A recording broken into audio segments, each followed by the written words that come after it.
By popular request, the MiniQlo Miclaws review.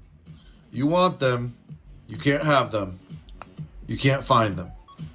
And if you're lucky enough to get them, you're probably going to pay an outrageous price, unless you get lucky like I did. Shout out to my homeboy Omar.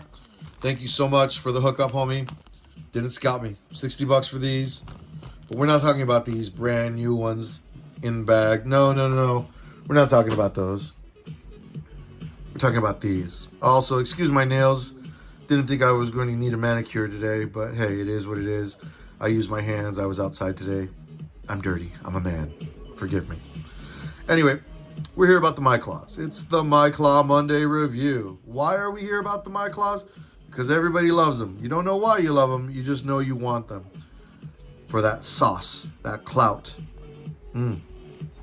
All right, the MiClaws, they stopped making them, I think, in like 2014, 2015. You were unable to buy them after 2016 commercially.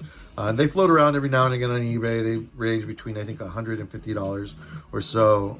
And it goes from there. So it is what it is. Anyway, let's get this started. Let's do the comparison. First off, RC4 drive Rage Beadlocks. People love these. They also love the Patagonia tires. These have a little side nub on them. Not anything anyone would call an aggressive pattern. It's the compound and just the overall, I guess, little grippiness of them that people love so much on stone. Let's see. Weights 23.1 grams. RC4 drive stamped Beadlocks with the RC4 drive mudslingers. I love them for the deep dish. They weigh 26.7 grams steady. But you're not here about those. You're here about the MiClaws. The MiClaw sauce. The MiClaws on the custom 7mm hex BDW micro vertex, 27.3 grams. But wait, there's more. With the BDW additional brass slug inserts, brings that weight up to 41.5 grams. Now, why do you want 41.5 grams? Well, I could tell you. First off, I've got brass in my wheels. And if I had to choose between brass in my wheels or brass in my wheels, I'd rather have brass in my wheels. And here's why. Less parts to break. Plus, this looks baller. And no, you don't have to use these brass slugs. You could always fill them in with bullets. That's what guys do with the bigger ones. I think it's a 22 caliber that you need for this one, but you could make it work. You know what I'm saying? Anyway, we're here about the MiClaws. That's why we're here. So what makes the MiClaws so awesome? Well, for starters, they are the widest tire I have ever seen.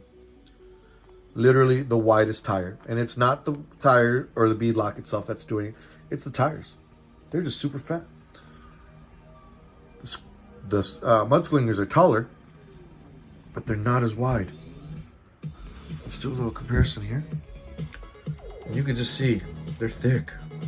But that's not all that makes them awesome. What makes the MiClaws the sauce, as they say?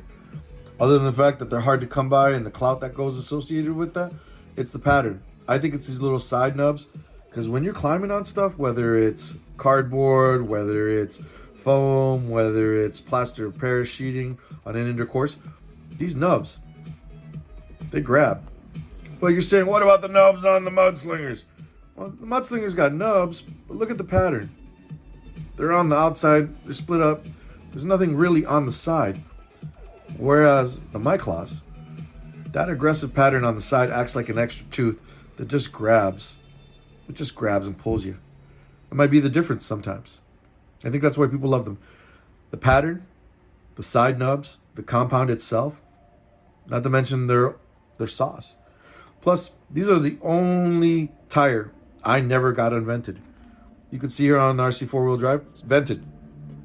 On the Patagonias and the Rage Beadlocks, vented. I like vented tires.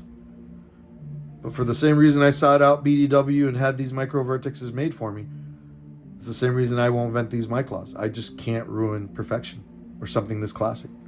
So I never vented the tire, and I never had the heart to vent these custom beadlocks. And you can see there's actually air trapped in there. And I love it. Even under full load and pull with compression, these tires don't fold over on themselves. Unlike my scramblers, which even though they're vented, Fortunately, that rubber will fold on a side incline, but not these MiClaws. Anyway, guys, I hope that helps, and I hope you subscribe and enjoyed the content I put out.